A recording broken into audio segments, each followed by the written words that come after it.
नमस्कार, मैं हूं आपके साथ कविता थपलियाल। आप देख रहे हैं स्वदेश आज। शुरुआत करते हैं बड़ी खबर के साथ, जो कि एमएसएमई सेक्टर के लिए राहत से भरी खबर है। सरकार बजट में एमएसएमई सेक्टर के लिए राहत का ऐलान कर सकती है। कोरोना की तीसरी लहर और कच्चे माल की कीमतों में तेजी को देखते हुए सरकार पैकेज का ऐलान कर सकती है। क्या है ये राहत की संभावना? तमाम डिटेल्स इस खबर को लेकर हमारे सहयोगी प्रकाश प्रियादर्शी बता रहे हैं। देखिए, सूत्रों के हवाले से जो जानकारी हमें मिल रही है उसके हिसाब से सरकार एमएसएमई सेक्टर के लिए एक और राहत पैकेज की घोषणा कर सकती है और इसका ऐलान आगामी बजट में किया जा सकता है। दरअसल कोविड-19 की वजह से एमएसएमई सेक्टर पहले से ज्यादा मुश्किलों में है और अब कोरोना की तीसरी लहर ने मुश्किलें और ज्यादा बढ़ा दी हैं, क्योंकि पेमेंट साइकिल में डिसरप्शन दिखने लगा है। साथ ही साथ जो क्रेडिट फ्लो है उसके रास्ते में भी रुकावटें दिखनी शुरू हो गई है। इसके अलावा कच्चे माल की कीमतों में पिछले कुछ समय से लगातार तेजी देखने को मिल रही है और अगर आप आंकड़ों पर नजर डालें तो पिछले कुछ महीने के दौरान अलग अलग हो चुकी है। इंडस्ट्री ने भी सरकार से तुरंत राहत देने की मांग की है।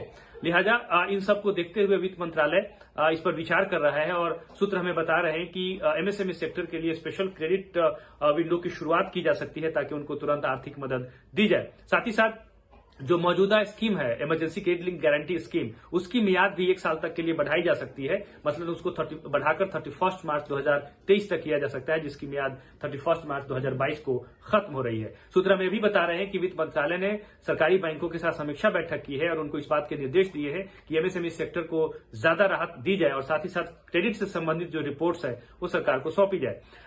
तो सरकार के अंदर कई मसलों पर विचार किया जा रहा है और उम्मीद ये की जा रही है कि एमएसएमई सेक्टर को आगामी बजट में राहत मिल सकती है।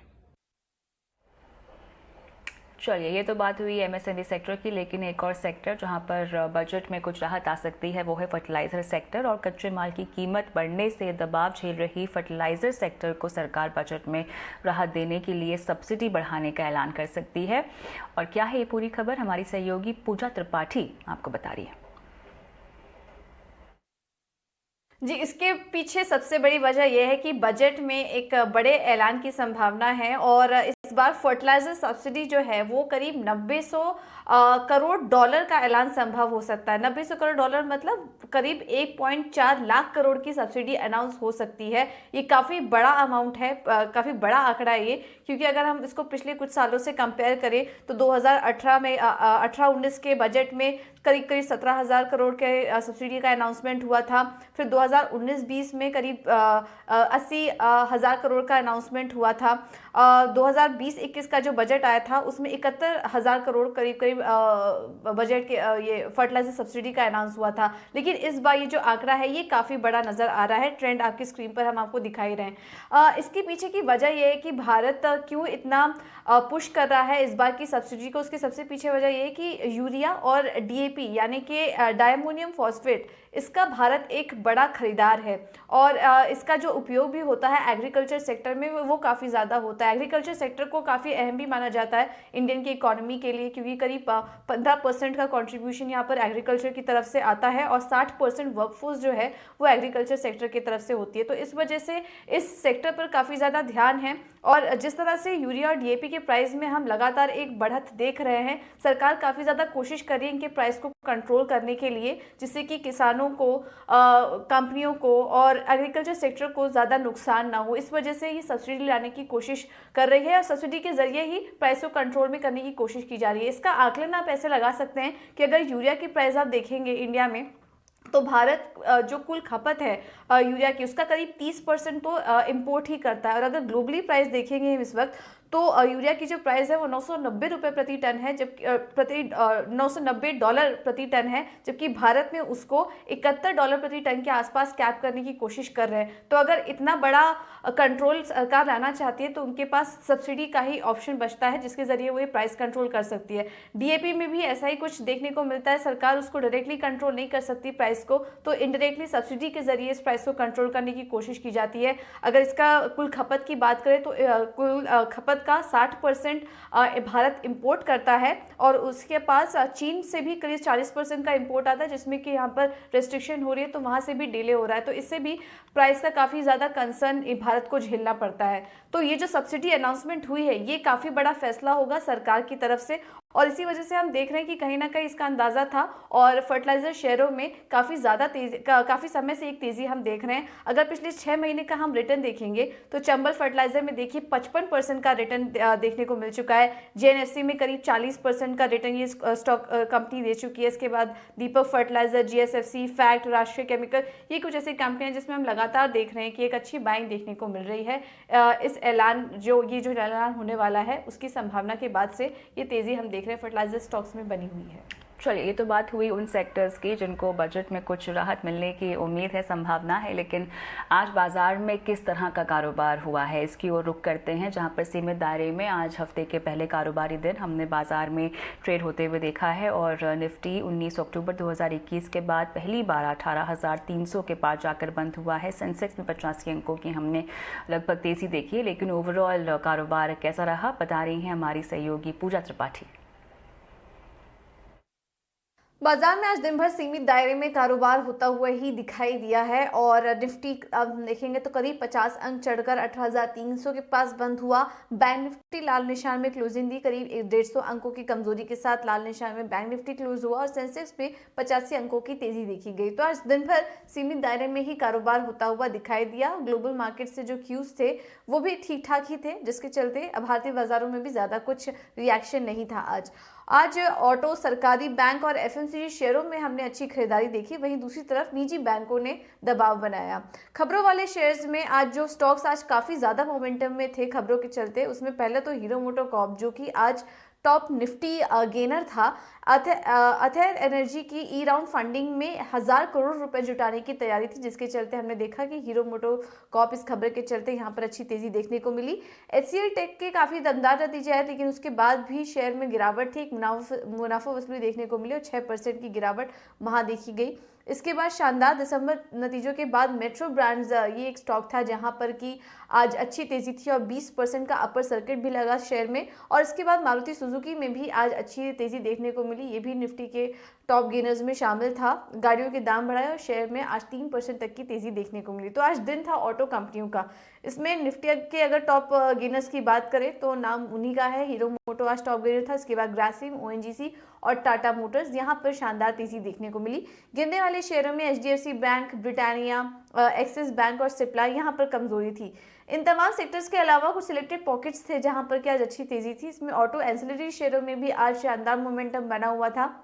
डिमांड अच्छी होने की बात की जा रही है ऑटो स्पेस में और जो चिप की भी शॉर्टेज की समस्या थी वो भी अब धीरे धीरे खत्म हो रही है, जिसके चलते अब डिमांड वापस होते हुए नजर आ रही है। और ग्रीव्स कॉटन, मिंडाकॉप, आम्र राजा बैटरीज और एक्साइड, यहाँ पर अच्छी तेजी देखने को मिली। आज पेपर शेयरों में भी तेजी थी। JK paper, star paper, west coast paper, TN news prints, यहाँ पर भी आज अच्छी तेजी देखने को मिली। और इसके अलावा फर्टिलाइजर शेयरों में भी अच्छा रुझान था। आज बजट में एक बड़े आवंटन की बात की जा रही है। फर्टिलाइजर सब्सिडी के लिहाज से वहां पर एक बड़े आवंटन की बात की जा रही है और इसके चलते फर्टिलाइजर शेयर में हम लगातार एक तेजी का मोमेंटम देख रहे हैं।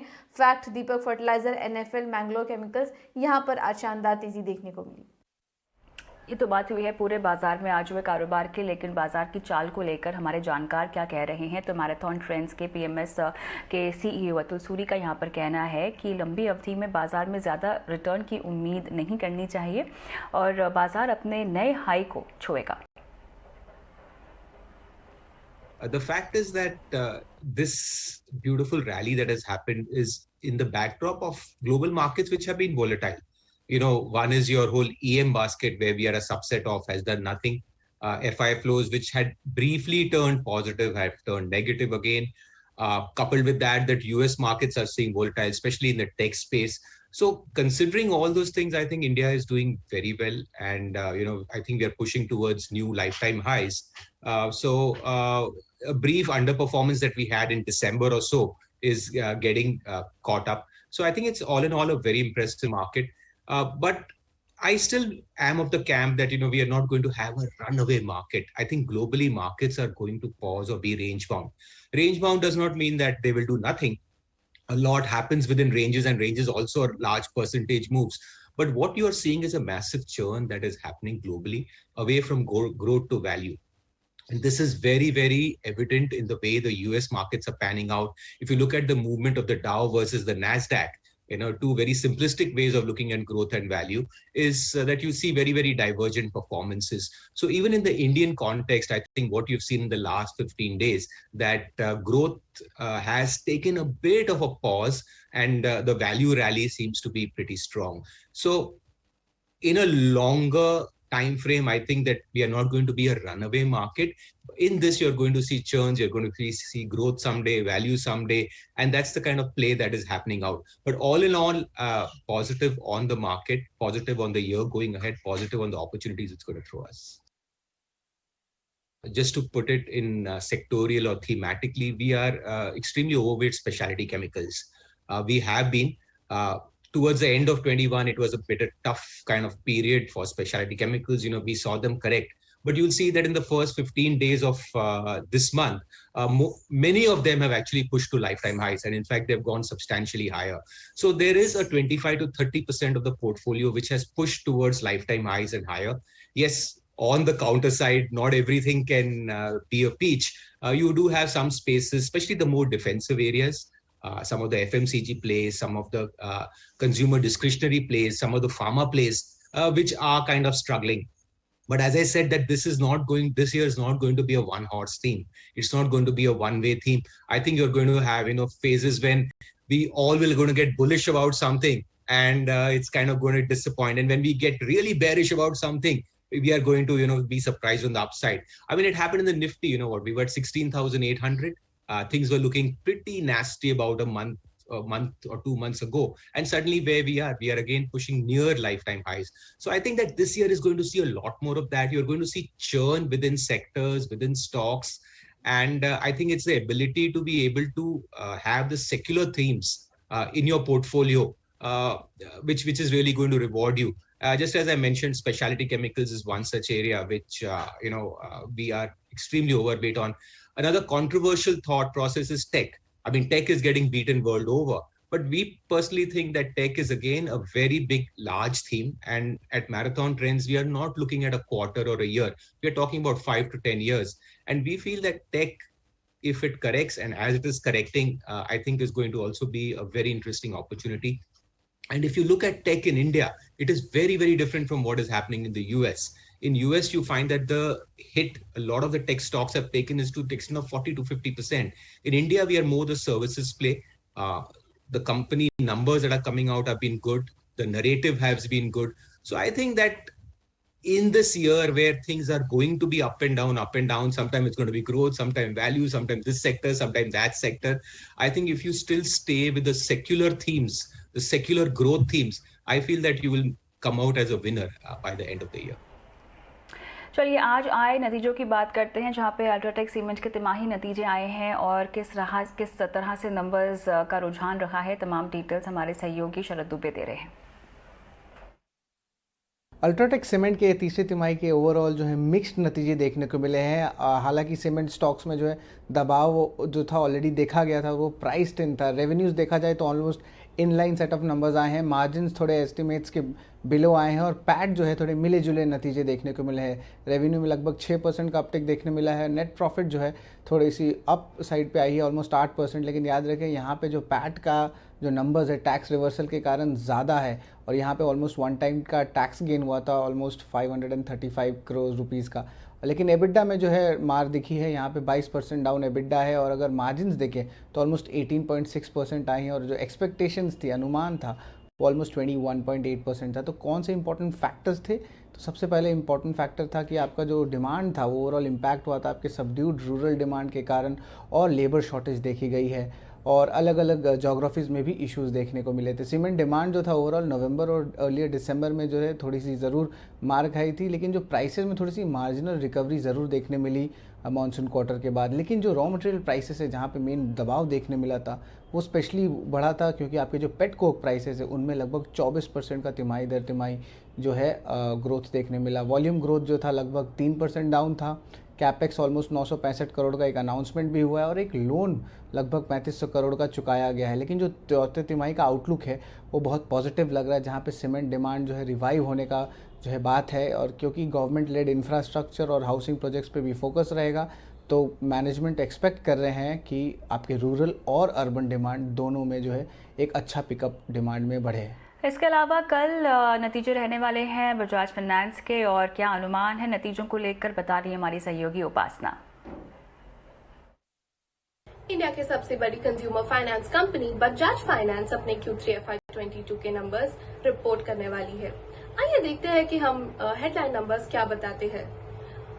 नेट इंटरेस्ट इनकम का देखा जाए तो हम एक्सपेक्ट कर रहे हैं 28% ग्रोथ उसमें आ सकती है YoY बेसिस पे। हम एक्सपेक्ट कर रहे हैं कि 60% से भी ज्यादा ग्रोथ दिख सकती है कंपनी के पैट में YoY बेसिस। जैसे कि हमने देखा कि कंपनी ने काफी स्ट्रॉन्ग Q3 की अपडेट दी थी, जिसमें AUM ग्रोथ 9% का दिखाई दे रहा था सिक्वेंशली। हम एक्सपेक्ट कर रहे हैं कि कंज्यूमर फाइनेंस और मॉर्गेज ये ग्रोथ को ड्राइव करेंगे। कंपनी की नेट इंटरेस्ट मार्जिन में देखा जाए तो वहां पे भी हम इम्प्रूवमेंट देख सकते हैं on the back of lower funding cost. जैसे कि हम देख रहे हैं कि कंपनी के कलेक्शंस मंथ ऑन मंथ में काफी इम्प्रूवमेंट दिखाई दे रहा है। इसका पॉजिटिव इम्पैक्ट हम एक्सपेक्ट कर रहे हैं कि कंपनी की क्रेडिट कॉस्ट और एसेट क्वालिटी में दिखाई दे सकता है। आइए देखते हैं कौन से फैक्टर्स हैं जो हम काफी नजदीकी से देखेंगे, जो मैनेजमेंट कमेंट्री में दिखाई देगी। कंपनी का बिजनेस आउटलुक, कंपनी का पेमेंट बिजनेस ट्रैक्शन और कंपनी का आउटलुक फंडिंग कॉस्ट और मार्जिन में क्या होने वाला है, ये हम काफी कीनली देखेंगे। चलिए अब वक्त हो गया है 18 स्वदेश की एक्सक्लूसिव खबर का, जहां पे सूत्रों से हमें जानकारी मिली है कि ऑरोबिंदो फार्मा वैल्यू अनलॉकिंग पर विचार कर रही है। इंजेक्टेबल कारोबार में हिस्सेदारी बेचने के लिए कंपनी की 6 PE फंड से बातचीत चल रही है। तमाम डिटेल्स हमारी सहयोगी सृष्टि शर्मा दे रही हैं। जी हाँ, ऑरोबिंदो फार्मा के लिए बड़ी खबर है, जहां पे कंपनी वैल्यू डिस्कवरी के लिए अपने इंजेक्टेबल आर्म में माइनॉरिटी हिस्सा बेचती हुई नजर आ सकती है। याद रखिए, कंपनी नेट कैश पॉजिटिव है, तो उसको एक कैश नहीं चाहिए और सिर्फ एक वैल्यू डिस्कवरी के लिए कदम उठाया जाएगा। और हमारे सोर्सेज हमें ये बता रहे हैं कि कंपनी ने फिलहाल जो टॉक्स है वो इनिशिएट कर दी हैं और 6 से ज़्यादा PE फर्म्स ने अपना इंटरेस्ट शो किया है। यहाँ पे बड़े नाम सामने आ रहे हैं, जैसे कि Carlyle, Apollo, KKR, TPG, Advent और ब्लैकस्टोन। वो कुछ ऐसे नाम हैं जो कि इन्होंने इंटरेस्ट दिखाया है कंपनी के इंजेक्टेबल आर्म में, और कोटक जो है इस डील का बैंकर अपॉइंट हुआ है। अब अगर इस बिजनेस की बात करें तो ये क्यों बड़ी खबर है ऑरोबिंदो के लिए, क्योंकि इंजेक्टेबल बिजनेस जो है उसमें एक ह्यूज एंट्री बैरियर रहता है, और लिस्टेड स्पेस में अगर देखें तो ग्लैंड फार्मा इसका एक क्लोजेस्ट पेयर है। अब इन दोनों के वैल्यूएशंस भी अगर हम देखें तो ऑरोबिंदो के जो इंजेक्टेबल बिजनेस की जो सेल है वो काफी स्ट्रांगली ग्रो हो रही है, और FY24 तक ये 650 से 700 मिलियन डॉलर्स तक पहुंचने का अनुमान है। वहीं ग्लैंड फार्मा फिलहाल 22 to 23 times EV EBITDA FY24 के मल्टीपल पे ट्रेड कर रहा है। अब इम्प्लाइड वैल्यूएशन अगर इन दोनों की कंपेयर करें और ऑरोबिंदो को 20% डिस्काउंट दे दे, तो इस इंजेक्टेबल आर्म की केवल जो वैल्यू है वो $5.2 बिलियन पे बताई जा रही है। और इसके कंपैरिजन में अगर ऑरोबिंदो का हम फिलहाल मार्केट कैप देखें तो वो सिर्फ $5 बिलियन के आसपास दिख रहा है। तो प्योरली इस वैल्यू डिस्कवरी के लिए ये कदम कंपनी उठा सकती है। कुछ समय पहले कंपनी ने एक अलग से कमिटी भी बनाई थी इस डीमर्जर को लेकर अपने इवैल्यूएट करने के लिए कि किस तरीके से हो सकता है ये डीमर्जर। जी हाँ, हमने मैनेजमेंट से रीच आउट किया कि उनके कुछ कमेंट्स आए, बट फिलहाल हमें कोई कमेंट्स नहीं मिले हैं। तो ये बड़ी स्टोरी है ऑरोबिंदो फार्मा पे। अब बात करते हैं 5G नेटवर्क की, जो कि भारत में जल्द शुरू हो सकता है। केंद्र सरकार 5G स्पेक्ट्रम की नीलामी की तैयारियों में है और इससे जुड़ी कंपनियों के साथ प्लानिंग भी कर रही है। और लेकिन क्या है 5G और इसके आने से आखिर किन किन कंपनियों को फ़ायदा होगा, हमारे सहयोगी सौमीत इसको लेकर तमाम जानकारियाँ दे रहे हैं। इंडिया में भले ही 3G और 4G सर्विसेज लेट शुरू हुई थी, बट 5G के केस में शायद ऐसा ना हो, क्योंकि इंडियन गवर्नमेंट इसी साल 5G सर्विसेज लॉन्च करने में लगी हुई है। गवर्नमेंट 5G सर्विसेज के लिए जो रिक्वायर्ड स्पेक्ट्रम है उसकी भी ऑक्शन करना चाहती है first half of calendar year 2022 में। भले ही मार्केट एक्सपर्ट्स को 5G लॉन्च के टाइमिंग पे अभी भी डाउट है, हम समझने की कोशिश करते हैं कि कौन सी कंपनीज इससे इनिशियली बेनिफिट कर सकते हैं। अगर आप देखेंगे तो टेलीकॉम कंपनीज तो डेफिनेटली बेनिफिट करेगी, क्योंकि 5G सर्विसेज की वजह से जो रेवेन्यू अपॉर्चुनिटीज़ है वो ज़्यादा हो जाती है उनके लिए। बट उसके अलावा भी काफ़ी कंपनीज़ है जैसे कि टेक महिंद्रा और TCS जो टेक रिलेटेड सॉल्यूशंस प्रोवाइड करेगी टेलीकॉम कंपनीज़ को। साइंट एक और IT कंपनी जो स्पेसिफिकली फाइबर डिप्लॉयमेंट में मदद करती है। उसके अलावा नए इक्विपमेंट्स और फाइबर भी काफ़ी इंपॉर्टेंट होते हैं 5G सर्विसेज प्रोवाइड करने के लिए। और इसी दम पे अगर आप देखेंगे तो तेजस, ITI, डिक्सन टेक जो इक्विपमेंट्स बनाती है और जो फाइबर बनाती है वो कंपनी है स्टरलाइट टेक, HFCL और फिनोलेक्स केबल्स, और ये सारी कंपनीज बेनिफिट करेगी। अब ये इक्विपमेंट और फाइबर्स को डिप्लॉय करना पड़ता है, प्लस उसके साथ टावर की भी रिक्वायरमेंट ज़्यादा होती है 5G सिग्नल ट्रांसमिट करने के लिए, और ये सब ज़रूरतें पूरी करेगी इंडस्टार्स और रेलटेल। आखिर में टावर्स में जनरेटर की ज़रूरत होती है, जितना ज़्यादा टावर लगेगा उतना ही ज़्यादा जनरेटर का डिमांड होगा, और इस वजह से कमिंस इंडिया भी बेनिफिट करेगी क्योंकि वो कंपनी इस तरह की जनरेटर्स बनाती है। अब इन कंपनीज को बेनिफिट होना तो पक्का ही है, बट वो कब होगा वो दो चीज़ों पर डिपेंड करता है। पहले तो कितना जल्दी ये रोल आउट होगा, और दूसरा कितना जल्दी 5G का अडॉप्शन होता है कंट्री में। चलिए बात करते हैं कमोडिटीज़ की, जहां पर बात होगी कच्चे तेल की। कच्चे तेल की जो कीमतें हैं वो 3 साल की ऊंचाइयों के पास पहुंच गई हैं, लेकिन क्या वजह है कि क्रूड की कीमतों में हम बेतहाशा तेज़ी देख रहे हैं? तमाम जानकारी इसको लेकर हमारे सहयोगी विश्व मोहन कुमार दे रहे हैं। देखिए, कच्चे तेल में पिछले हफ्ते भी 5% से ज्यादा की तेजी दिखी, और इस हफ्ते भी मजबूती के साथ ही कारोबार हो रहा है, और $86 के ऊपर ब्रेंट क्रूड का भाव पहुंच चुका है।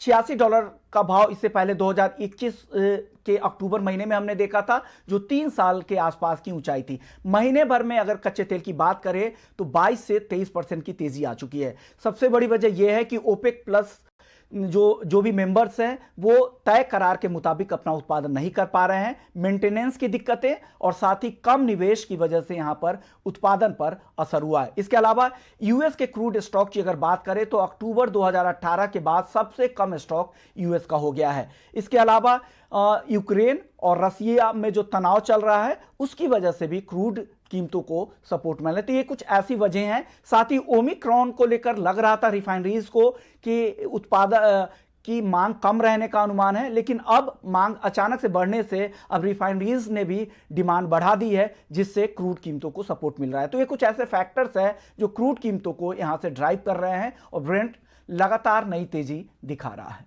जी,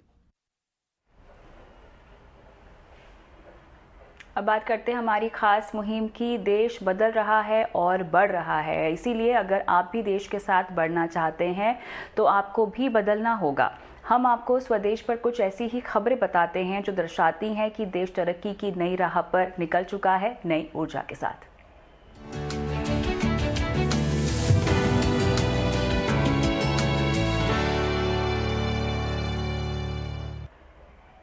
चलिए इसी कड़ी में बात होगी इलेक्ट्रिकल व्हीकल की, जहां पर हम देख रहे हैं कि इस सेगमेंट में काफ़ी ज़ोर आजमाइश हो रही है। कंपनियों का जो फोकस है वो ईवी में काफ़ी बड़ा है, और इसी से जुड़ी एक और खबर है, हीरो मोटोकॉर्प और एथर एनर्जी चार्जिंग इंफ्रास्ट्रक्चर और टेक्नोलॉजी जैसे क्षेत्र में करार कर सकते हैं। क्या है ये खबर? हमारी सहयोगी नयनतारा राय आपको बता रही हैं।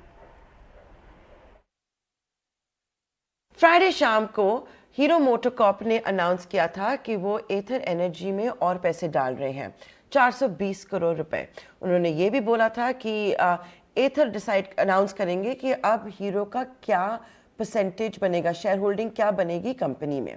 हमको अब ये पता लग रहा है कि एथर एक्चुअली मार्केट में है और पैसे उठाने के लिए उनका सीरीज ई फंड रेज चल रहा है।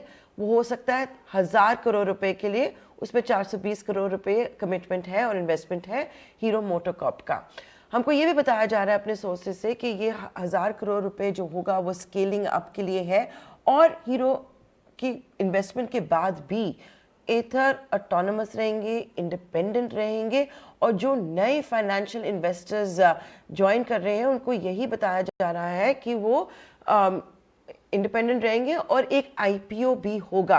ये काफ़ी ज़रूरी है क्योंकि वीकेंड में काफ़ी बातचीत भी हुई है कि क्या एथर हीरो की सब्सिडरी बन जाएंगे, हीरो क्या एथर को खरीद लेंगे। ऐसे कुछ नहीं हो रहा है। हमको तो यही बोला जा रहा है क्योंकि एथर अपने और आप और पैसे उठा रहे हैं। अगर आप एथर को भी अभी देखेंगे, उन्होंने अक्टूबर में ऑलमोस्ट 30% मार्केट शेयर को कमांड किया था। अगर हम रेवेन्यूज़ की बात करें टू व्हीलर ईवी मार्केट में, नवंबर दिसंबर में काफ़ी डिस्ट्रप्शन चली है ईवी मार्केट में, तब भी एथर ने कम से कम 7,000 बाइक्स तो बेच चुके हैं। उसके बाद एक प्राइस हाइक भी अनाउंस की गई है। तो यही हमें बताया जा रहा है कि हीरो मोटोकॉर्प देख रहे हैं कि उन्होंने स्ट्रेटेजिक इन्वेस्टमेंट किया है, लेकिन वो स्ट्रेटेजिक इन्वेस्टमेंट में वैल्यू अनलॉकिंग भी हो रही है। तो हीरो भी देख रहे हैं कि एक्चुअली ऐसे ही न्यू एज कंपनीज को बिल्ड किया जाता है। तो आप देखते रहिए ईटी नाउ स्वदेश को, हम आपके लिए सारी खबरें ला रहे हैं। और हमको एक और खबर मिली है कि हीरो और एथर इस साल काफ़ी कोलैबोरेशंस भी करेंगी। तो हीरो अपना खुद इलेक्ट्रिक व्हीकल को अनाउंस करेंगे मार्च में, दुनिया को दिखाएंगे, लेकिन हम कोलैबोरेशंस भी देख सकते हैं एथर के साथ, जैसे चार्जिंग इंफ्रास्ट्रक्चर वगैरह। इसके अलावा आपको बताएं कि पुणे के अक्रूरी में इलेक्ट्रिकल व्हीकल प्लांट लगाने के ऐलान के बाद अब बजाज ऑटो औरंगाबाद में इलेक्ट्रिक व्हीकल का एक और प्लांट लगाने की तैयारी कर रही है। ईटी नाउ स्वदेश को मिली एक्सक्लूसिव जानकारी के मुताबिक इस प्लांट में 3 व्हीलर गाड़ियों के प्रोडक्शन को किया जाएगा और इस पर 100 करोड़ रुपए का निवेश भी किया जाएगा। तमाम डिटेल्स क्या हैं विस्तार से हमारे सहयोगी उत्कर्ष चतुर्वेदी दे रहे हैं। देखिए, बजाज ऑटो अपना दूसरा ईवी प्लांट लगाने जा रहा है। पिछले साल हमने सुना था कि एक ईवी प्लांट लगाया था, इस बार एक नया ईवी प्लांट लगेगा। ये ईवी प्लांट लगेगा औरंगाबाद में कंपनी चाह रही है कि 3 व्हीलर्स को लेके, इलेक्ट्रिक 3 व्हीलर्स को लेके एक नया प्लांट लगे। औरंगाबाद में ही कंपनी के इस समय 3 व्हीलर्स बनते हैं और इंडिया की लार्जेस्ट कंपनी है 3 व्हीलर्स की, अगर आप बात करें बजाज ऑटो। लेकिन इलेक्ट्रिक में अभी तक ना कोई प्रोडक्ट आया है और अभी भी काफ़ी समय से लोग इंतज़ार कर रहे हैं। महिंद्रा जो है उनका जो प्रोडक्ट है वो सबसे ज़्यादा मार्केट शेयर लेके बैठा हुआ है इस समय 3 व्हीलर स्पेस में। और बजाज ऑटो अब यहाँ पे नया प्लांट भी लगाएंगे और कई सारे नए लॉन्चेस भी आप देख सकते हैं बजाज ऑटो की तरफ से, चाहे वो 3 व्हीलर में हो, चाहे वो 2 व्हीलर में हो, चाहे वो क्वार्टर साइकिल में हो जो बजाज ने बनाई थी कुछ समय पहले।